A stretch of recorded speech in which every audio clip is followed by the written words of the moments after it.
Chapter 18. Complicated. 3 minutes after Mara showed Greg the book club flyer, they rushed into Mr. Z's room, and Mara said, "Mr. Z, we've got to ask you something." Startled, Mr. Z looked up from the quizzes he was grading. "Oh, sure. About math?" he said hopefully. Greg shook his head. "Look." He put the flyer on the teacher's desk and pointed at the book of Garfield comics. "How come it's okay for kids to buy books like that here at school, but it's not okay for us to sell our mini comic books?" Mr. Z picked up the flyer and flipped through it. He had seen packets of these in the office by the teachers' mailboxes, but they were always sent to the reading and language arts teachers, never to him. Very interesting. "So," said Mara, "does the book club have special permission from the school committee or something?" Mr. Z nodded. "I guess they must." Mara said, "Well, then it's not fair, because our comics aren't so different from some of these books, and they're selling them right here at school. Here, take a look at this."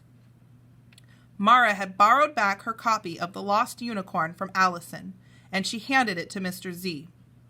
"Greg and I finished it this weekend, and I know it's not supposed to be here at school, but it's been hidden away all day, and I just wanted you to see it, because it's good, and it's not even violent." Mr. Z began to thumb through the comic. The drawings were exceptional, especially for student work. Remembering Mrs. Davenport, he glanced toward his doorway, and then quickly flipped through the rest of the pages. Mara was right. There was less violence in this comic book than there was in a lot of classic fairy tales. And looking at the credits on the back cover, she saw that these two former enemies had apparently worked together. Mr. Z smiled and nodded his approval, and immediately Mara said, "So we want special permission too, like the book clubs, to sell our comics. Who should we talk to?"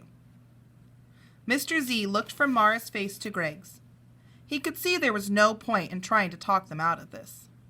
He took a deep breath and decided to try anyway. "Well, the school committee has a meeting once a month, but the principals of each school are always at the meetings, and you already know how Mrs. Davenport feels about comic books." Then handing the little book back to Mara, he said, "And please, put that away." "But what about these comics?" said Greg, pointing at the flyer again. "She's letting these be bought and sold at school, so that's not fair." Mr. Z nodded. "I'm not saying you're wrong. I'm just telling you that what you're asking is, well, it's complicated." Mr. Z pulled a handful of papers from the inbox on his desk, flipped through 5 or 6 sheets, and then said, "The school committee meets this Thursday night at 7:30 in the municipal building. And I guess if you wanted to go and talk to them, there's nothing stopping you. But it's complicated." Greg shook his head. "You keep saying complicated, complicated. Why? We're just asking for the same deal the book club is getting. What's so complicated about that?"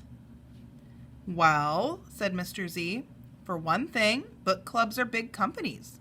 And I know they have teachers and librarians and reading experts working for them, helping to pick the books.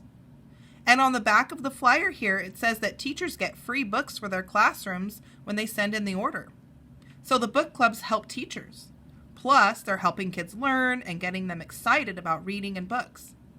And you're just a couple of kids who want to sell some little comics and maybe make some money." Greg said, "But aren't the book clubs making money?" Mr. Z nodded. "I'm sure they are." "So there's still no difference," said Greg.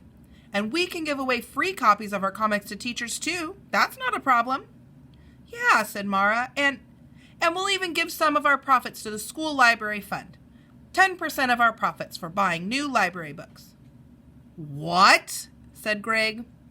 This girl was giving money away. His money. Mara ignored him. "So what do you think, Mr. Z? Don't you think we have a chance?" "Well, I suppose so," he said. "Great," said Mara. because I already told Greg how on Friday you said you would help us with business stuff. So this is great. What should we do first? Mr. Z gulped. Oh, you mean, well, I really don't think I could. Mr. Z looked from Mara's face to Greg's, and then back to Mara's, and he saw there was no way out. So he decided to stall for time. Well, I guess first I'd better do a little thinking. All of us should. And you should both talk to your parents about this, because they ought to know what you're thinking about doing. So how about we all take some time, and then we can get together again to compare our notes. How's that sound? Mara made a face.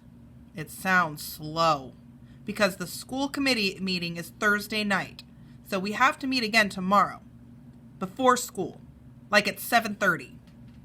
Greg nodded. Before school. Okay, Mr. Z? See you tomorrow.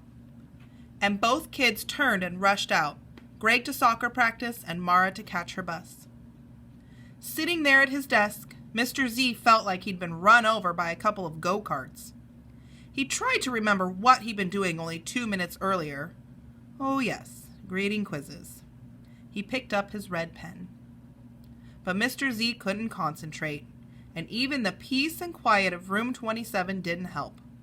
Sure, it was calm and orderly now, but he had an uneasy feeling, the kind that comes just before a storm.